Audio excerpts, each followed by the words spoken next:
I am coming to share a lesson, and I honestly think it's the most important lesson for anybody. But definitely one I wish I would have actually stood stronger on. But having the heart that I have,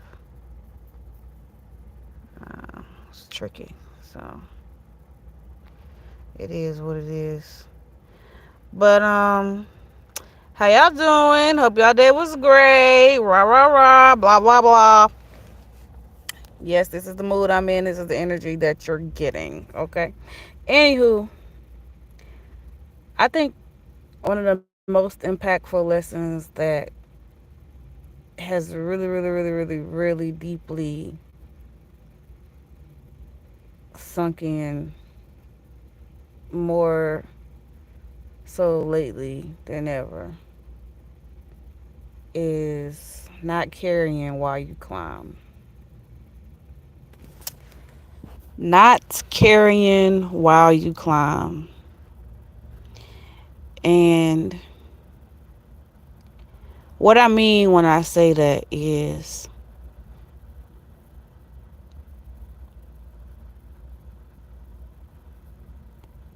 for those of us who have genuine hearts and genuine spirits, and you don't lead with ill intention, because there are definitely a lot of people who lead with ill intention.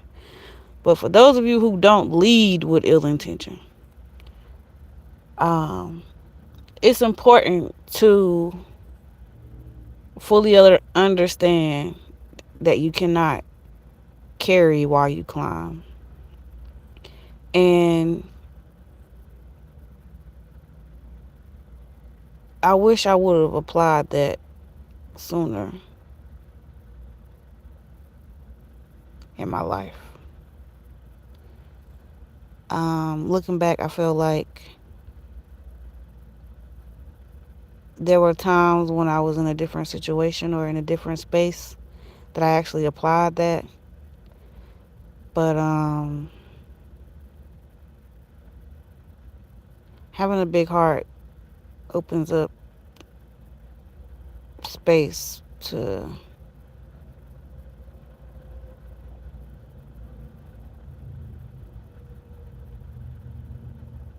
all types of stuff. And when I say not to carry when you climb, it makes, if you want to hear something Bible in relation to it, um, Paul, when he came out of being blind, when God removed his blindness, he went off for 3 years by himself in Damascus, or I believe it was Damascus, but he was off for 3 years, basically learning and studying and being prepared, right? But no one knew he was just off and away. And for me in my situation, looking back, I can see where I would have had the window and the opportunity of where no one knew. But then I also see where um, I allowed myself to digest bad counsel. I allowed myself to digest bad counsel, and I moved too quickly before actually sitting with the advice. So I do take accountability for that. But I think it's extremely important when God is calling you into a wilderness, or God is calling you to be set apart, that you don't carry as you climb. And what I mean by that is embracing fully just being to yourself, just you and God, and overriding the desire to help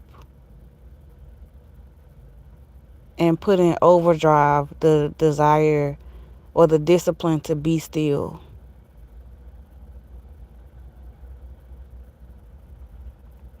And what's crazy is part of me even part of me is bothered that I even feel that way. And I think that's wild. But part of me is bothered that I feel that way. And I hate that. I hate it. I hate it. I hate it.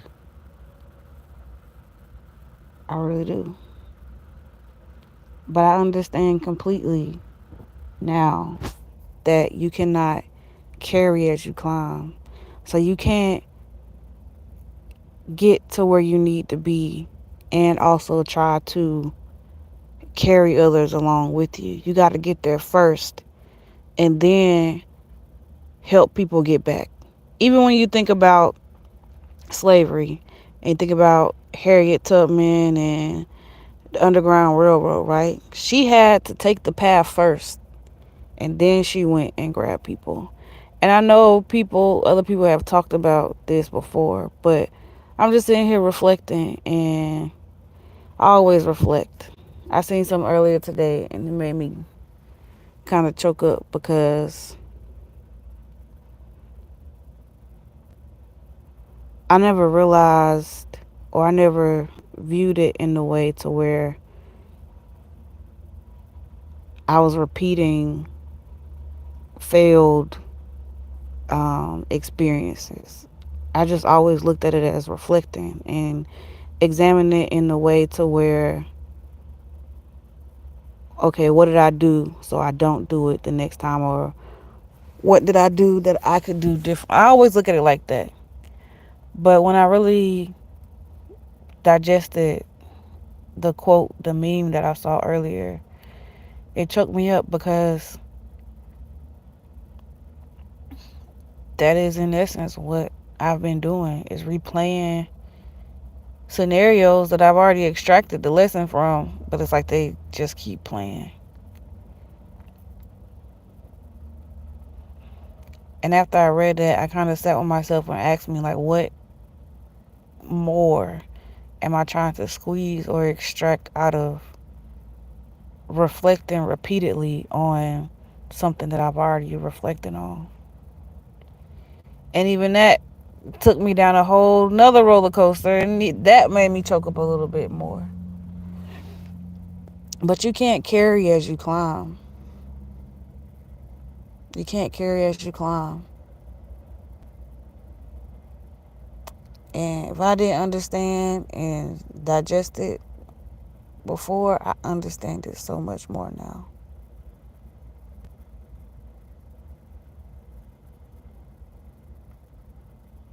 Sometimes the people that you're trying to carry, or you're trying to make sure that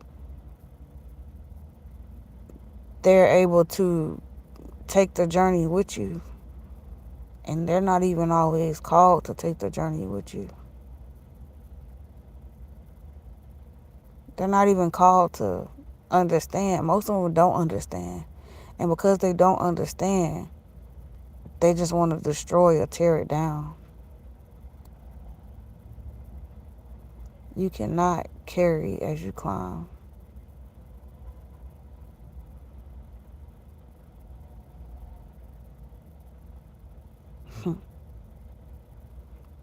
It was interesting, even as I was sitting here thinking about this, God put Elijah and John the Baptist on my spirit.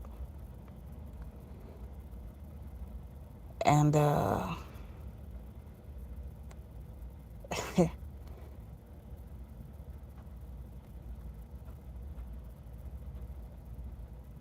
what he shared with me concerning that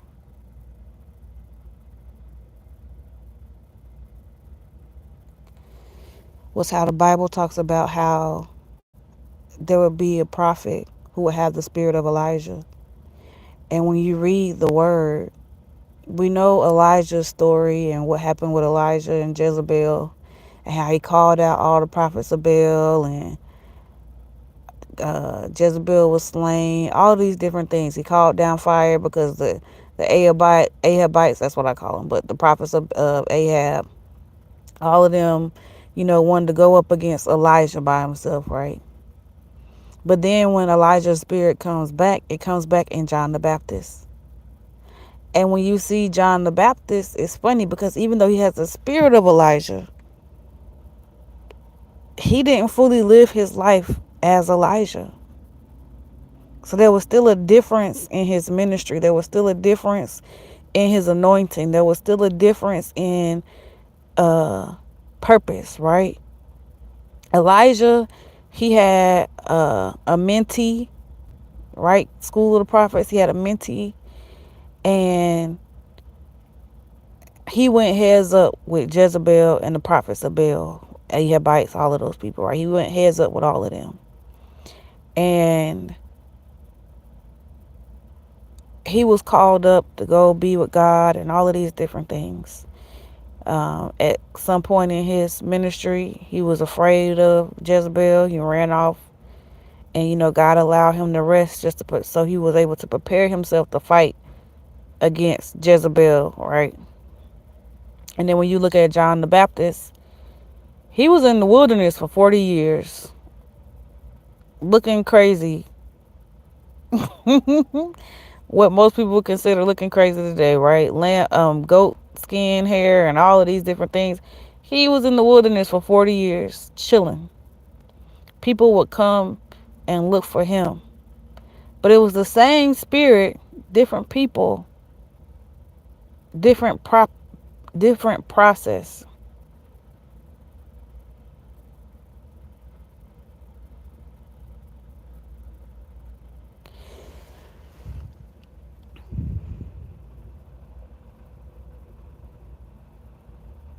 When God brought that to me, and he then was talking to me about destiny swapping and all of these different things, right? That was something that I was looking into earlier. It was destiny swapping videos. And Elijah and John the Baptist did not swap destinies. But the spirit of Elijah was within John the Baptist.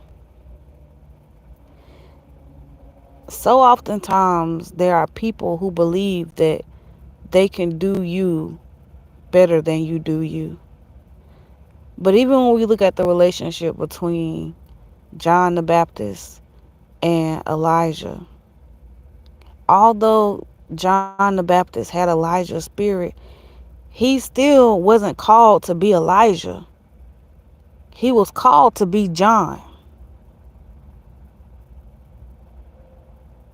And see, people believe that you can take somebody's destiny and do them better than them, but you could never do them because God created and established you to be you.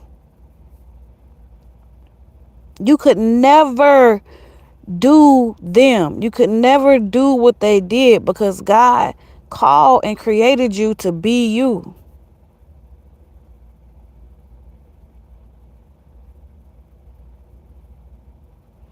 John had the essence and the spirit of Elijah,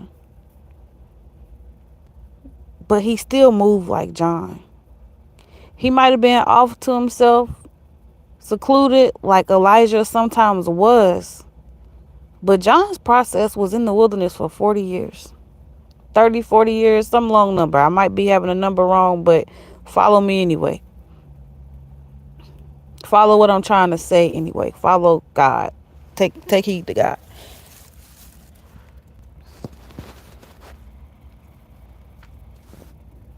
Elijah's spirit might have been within John, but he was never going to be Elijah because he was John.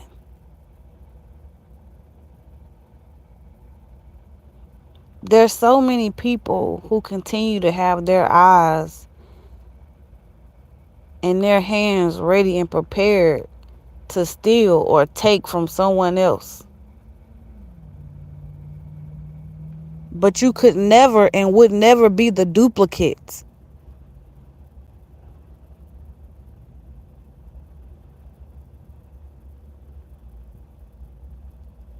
Elijah could teach Elisha,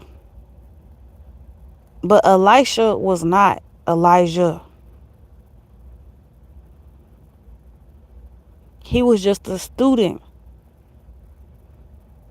Even with God granting him the request and giving him a double portion of Elijah, he was still Elisha. And he was different.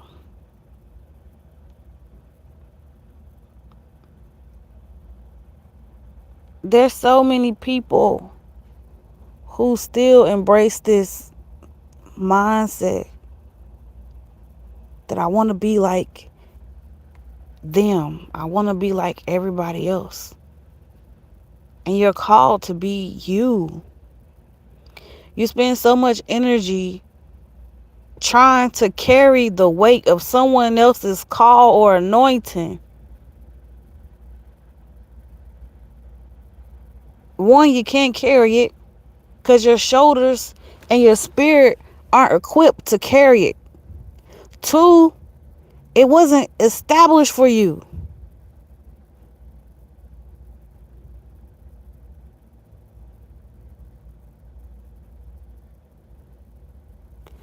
Three, you do yourself a disservice trying to carry somebody else's weight when God already mapped out perfectly what your portion was.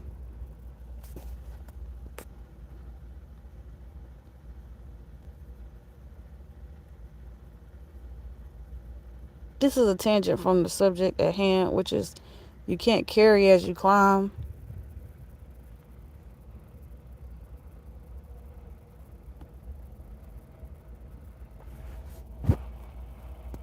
But it's true. You can't carry as you climb.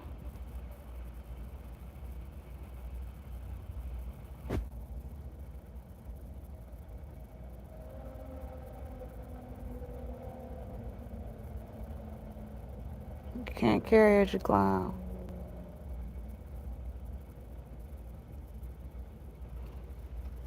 I'm just grateful that for those of us who believe in God,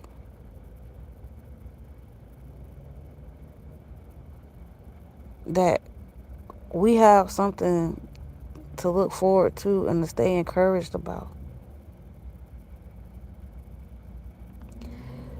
I was also reflecting, and it was brought to my attention earlier that with my situation being stalked and all of my privacy due to the wicked people that's running things right at the moment, because they know their time is brief.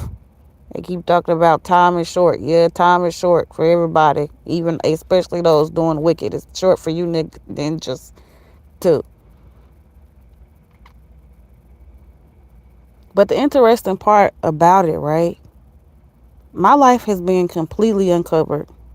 It started off in the hands of exes with computer knowledge who suck at dealing with rejection. And then it got elevated into bigger wicked hands. Went from a small coat to a bigger coat to the political and celebrity. All of the coats done tapped into it, right? Watching and doing all manipulative things in the background. Neuralink, I'm sure, because I'm still not understanding how everybody can hear my thoughts. It don't make sense.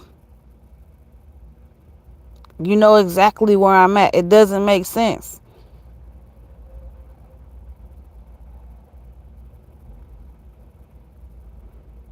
So no, I chuckle when people say it's just my family. No, it's beyond my family.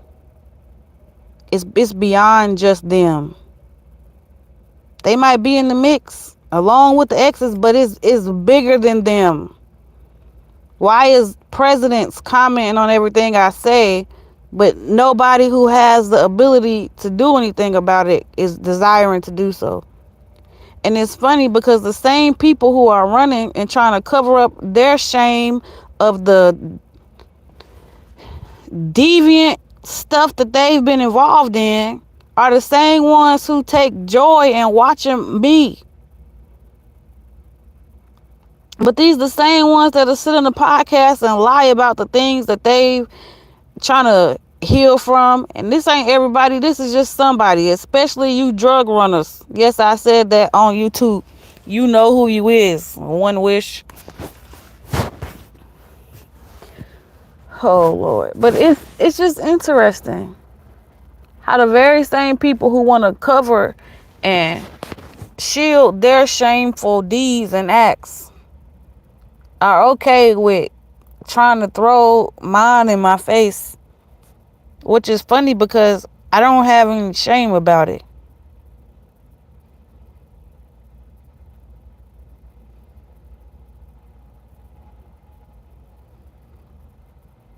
I was listening to Chloe talk about the movie Sinners. I didn't watch the movie. I didn't watch the movie at all. But so many other people did. But listening to her breakdown of it, right? It made me think even more about what I just stated about the people who have the things to truly be ashamed about are the main ones trying to keep it on the hush or keep it covered up, right?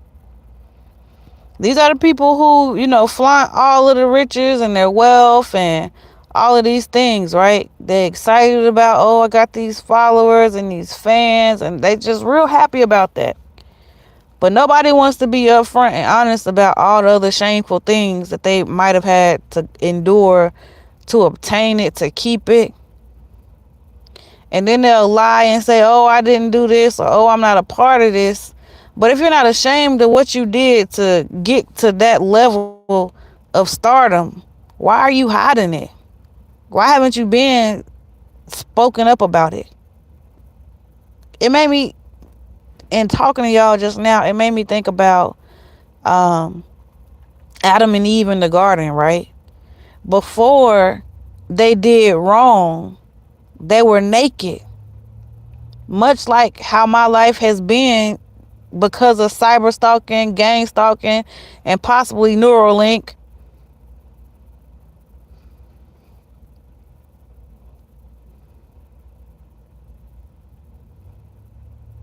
My life is naked.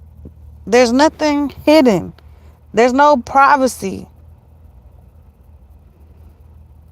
But it's interesting when you think about Adam and Eve in the garden. Once they sinned, once they became sinners, they tried to cover themselves with the leaves. They were hiding from God. They were hiding from God, hiding their sin.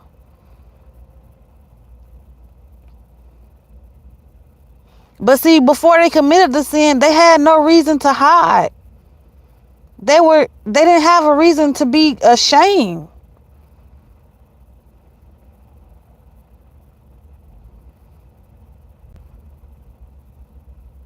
There's so many people who try to glorify sinful things. When you read the book of Enoch, it talks about how the watchers, the 200 fallen angels were the watchers, but it talks about how they taught the people, the women, all of the things that God said they should have no knowledge of. So not only did they get kicked out of heaven, they then came down here and gave God even more reason to say, this is exactly why you're not up here in the first place. Because they taught the people everything that they weren't even supposed to know or have access to.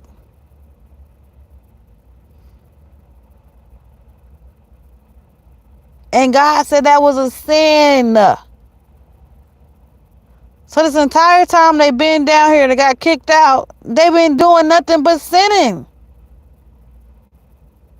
And then they've been doing so much of it that they're ashamed of it. They're hiding it. They're denying that they even did the things that got them the success that they glorify so much.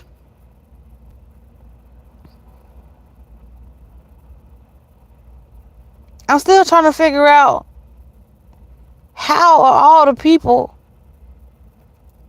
doing some of the wildest and most perverse things in the positions that they in.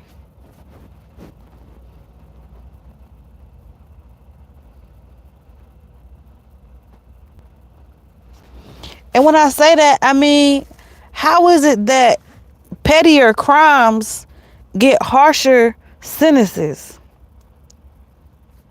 That they don't get pardoned?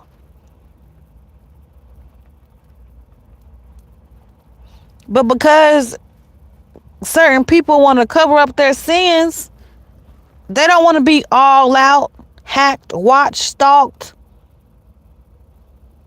People knowing their inner desires.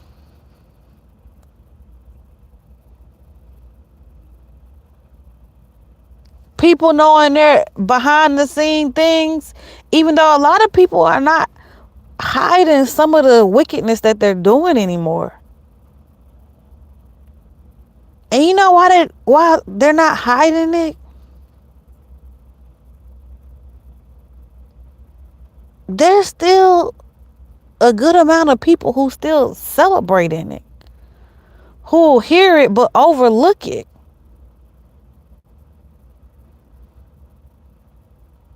And they know that.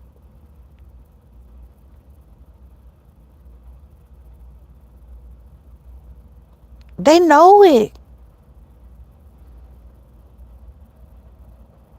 See, sin brings shame.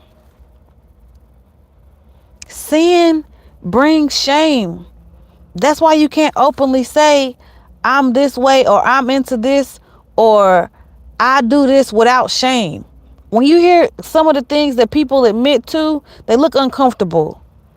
It was an actress. I don't remember her name. I see her face. But she was talking about putting the foreskin of a baby's part on her face so she'll look young. But she was so uncomfortable when she said it, because deep down a part of her was probably ashamed that she was doing that.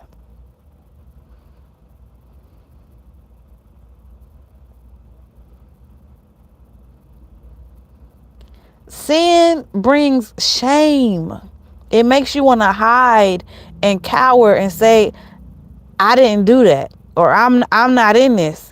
Even though everybody else has already came out and said the only way for you to get up is to be in that.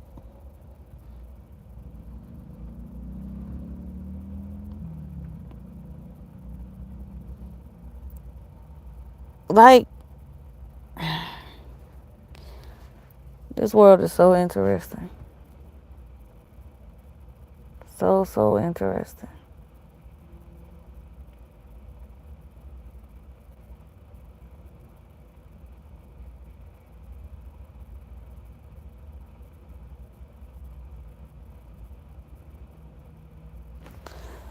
I'm gonna round this up by saying, you gotta hold on to your blessings. I'm throwing part 3 in here. You gotta hold on to your blessings. It's the quick fixes that have you jammed up. One of the things that Chloe was saying when she was talking about sinners, and she was talking about being a good person versus doing whatever the vampires were asking you to be able to excel or propel your talents faster, and to make or earn whatever you wanted to, you had to be willing to do what the vampires wanted. I didn't watch the movie. I'm just repeating what I heard Chloe say in her interview or in her live or whatever she was doing. But it's interesting that she said all of those things, right? But what she was pointing out is that you can have the talent, you can have the gifts. But when you're addicted to quick fixes with your gifts, you end up in those interesting situations. When we're not full of sin and we release the sin or the desire to do wrong, especially all the time or unjustly, yeah, we'll still be able to show or utilize our gifts, our talents. We might not get there fast, but you'll still get there.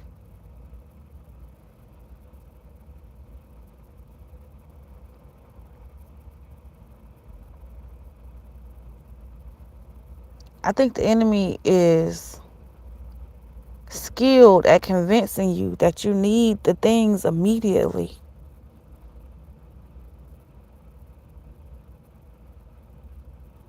You have to have these things immediately. You have to be willing to compromise to get stuff quick.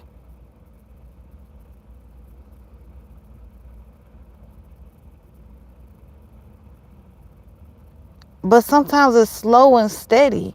And if we become a people that give in to getting quick fixes, we're screwed. People are screwed spiritually if you are going to easily give in to a quick fix. There was a prophet or somebody, I believe it was a prophet though, during Elijah's time.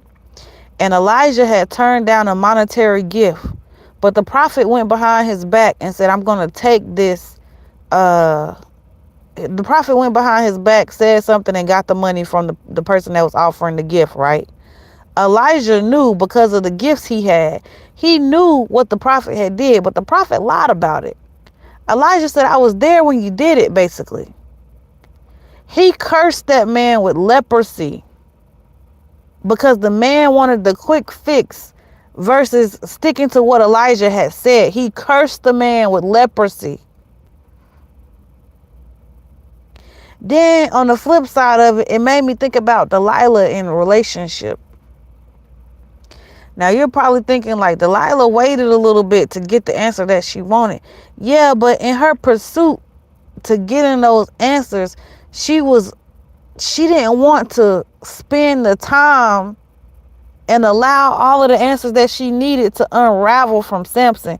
She wanted them quick. She wanted him to just tell her, I'm asking you, just tell me.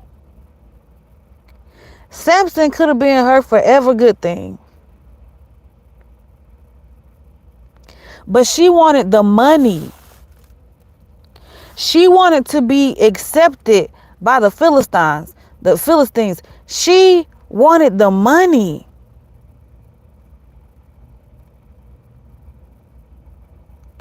And much like some people who don't want to wait, who want the immediate fix, the immediate stardom, they're just looking at the money. They're just looking at the prizes. They don't sometimes fully understand the process that they have to do. But it's interesting how some people will say they didn't do XYZ, but their process lines up with all of the other processes of everybody else who knew what they had to do to get the prize. And for some people, just because their process didn't propel them in the way that truly their gift should have propelled them. Their gift probably could have propelled them there outside of the process they decided to take because they wanted the quick fix. There are some people that are extremely gifted, have beautiful gifts.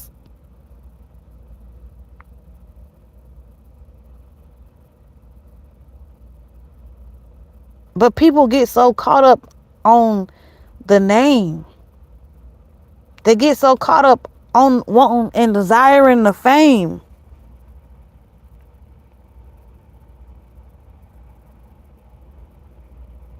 They get so caught up in, oh, I can have this done tomorrow. This can be quick. I just got to sign this paper and boom, that's it. I'm in there. But it's a process, just like with everything. Even our walk with Christ, it's a process. It's a journey. It's not always quick.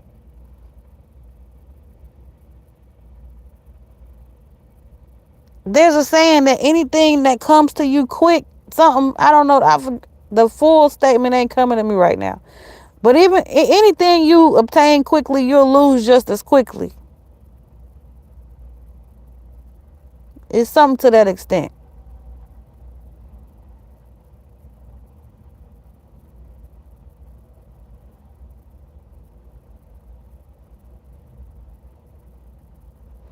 Some of us don't trust ourselves enough. And I've had to sit with myself and deal with me concerning that.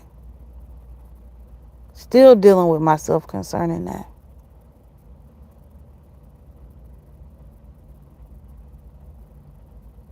When you're putting in the work, the energy, the effort to hold on to your blessings,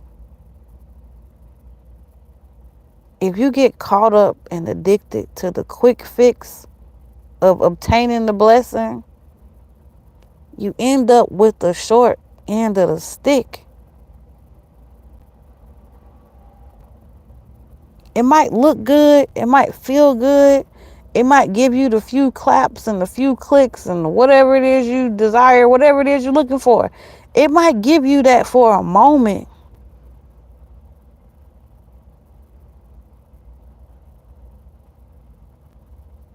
But you don't get the fullness of what you could have had you been willing to go the long way.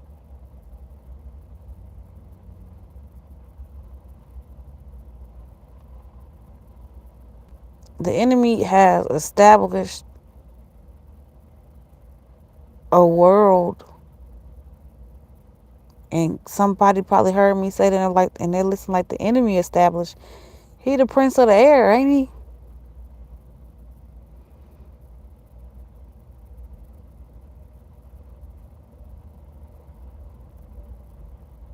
He's established a world that's addicted to quick fixes.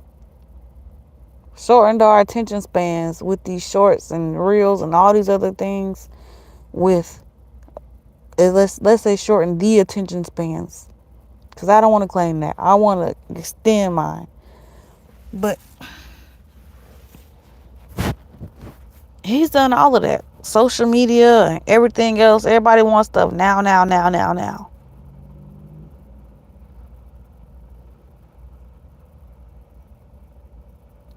When you're holding on to your blessing, whether that be your gift, a talent, whatever your blessing is that God has given you, a child, motherhood, fatherhood, whatever your blessing is that God has given you, when you're holding on to it and God gave it to you, and it's God you trying to return it back to, if you are addicted to quick fixes and quick results, and this is not saying we don't serve a God that can do things suddenly, because we know that he can. I'm not saying that for anybody that'll try to take it there.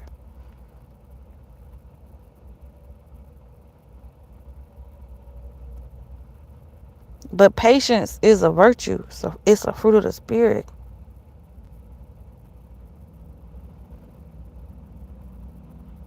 And there's another saying that said, good things come to those who wait. Scripture, all good things come to those who wait, who tarry, who endure.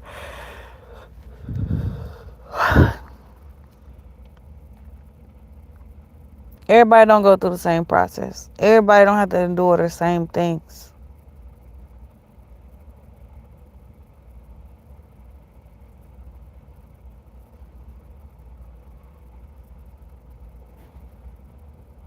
But if patience is not in your fight, sometimes you fighting to lose.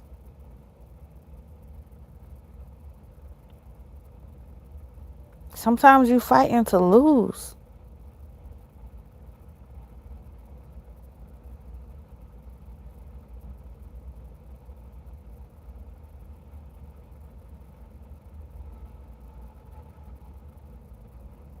Instead of standing and fighting from a place of victory. Thank you, Father. Sometimes you gotta stand and remind yourself that you're fighting for victory. That's hard to do sometimes when you're in the middle of something. When you're going through something, when there's weight and extra pressure being applied to you. Sometimes that's hard to do, to remember that you fight from a place of victory.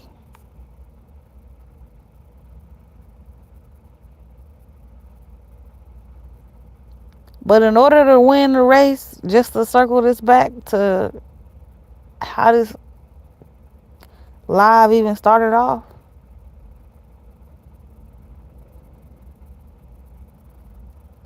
is when you're running your race, you have to carry yourself across the finish line first. You cannot carry other people or someone else and climb to get where you need to go. You have to get there first. And then you can go back and say, let me help you get here. Let me help you. But you got to hold on to your blessing.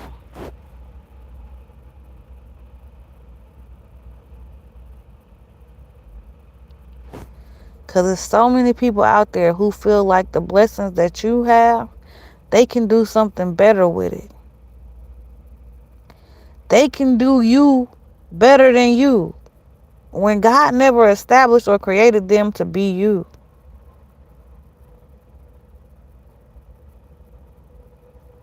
They can take what you have and say, boom, I'm going to go do this and do X, Y, Z, and I'm going to get there faster. I'm going to do it this way. And had themselves jammed up because it was the long way that would have secured that they didn't have no shame about the process in the first place. It's the long way that would have secured them not having any shame about what they did to get things quickly.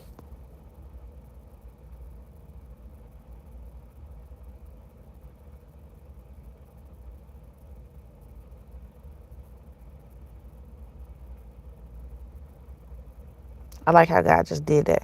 You see how he wrapped up all of that. Boom, bam, bam. I like how he did that. I like how he did that. But anyway,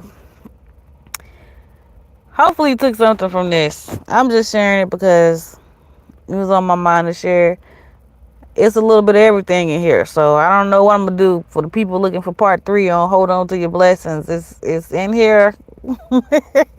It's in the mix of this convo. Luckily, it's not in full hour, but let me cut it off so it ain't an hour. You got to dig through and find it because I don't know where you're going to find it at. But it's in here.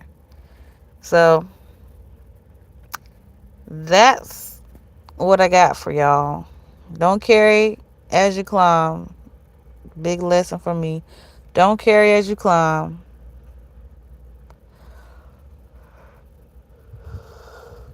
Excuse me. There ain't no shame when you walking with Christ. I mentioned that as well when talking about Chloe and her sinner's revelation. And the last thing I talked about, summing up all of this stuff, was hold on to your blessings. Don't be addicted to quick fixes. Don't be addicted to quick fixes. So I'm about to jump off here and finish trying to patch up my windows. Y'all, I'm gonna do a video and show y'all this solution. This is a partial solution. I came up with some other stuff to go with what I've done thus far. But it's bugs getting in my car trying to have some air in here because it's hot. But yeah. That's the live. That's the chit chat, the rant, whatever you want to call it. It's a little mix of everything going on in this. But that's who I'm is. I do that from time to time. It's just part of being me. So, yeah. But hopefully y'all have an amazing night. If you're up, say a prayer for them witches. And Hopefully they'll tap dance on some fire tonight. Just a little heat on the feet. And yeah, consuming fire. Love y'all later. Have an amazing night. Deuces.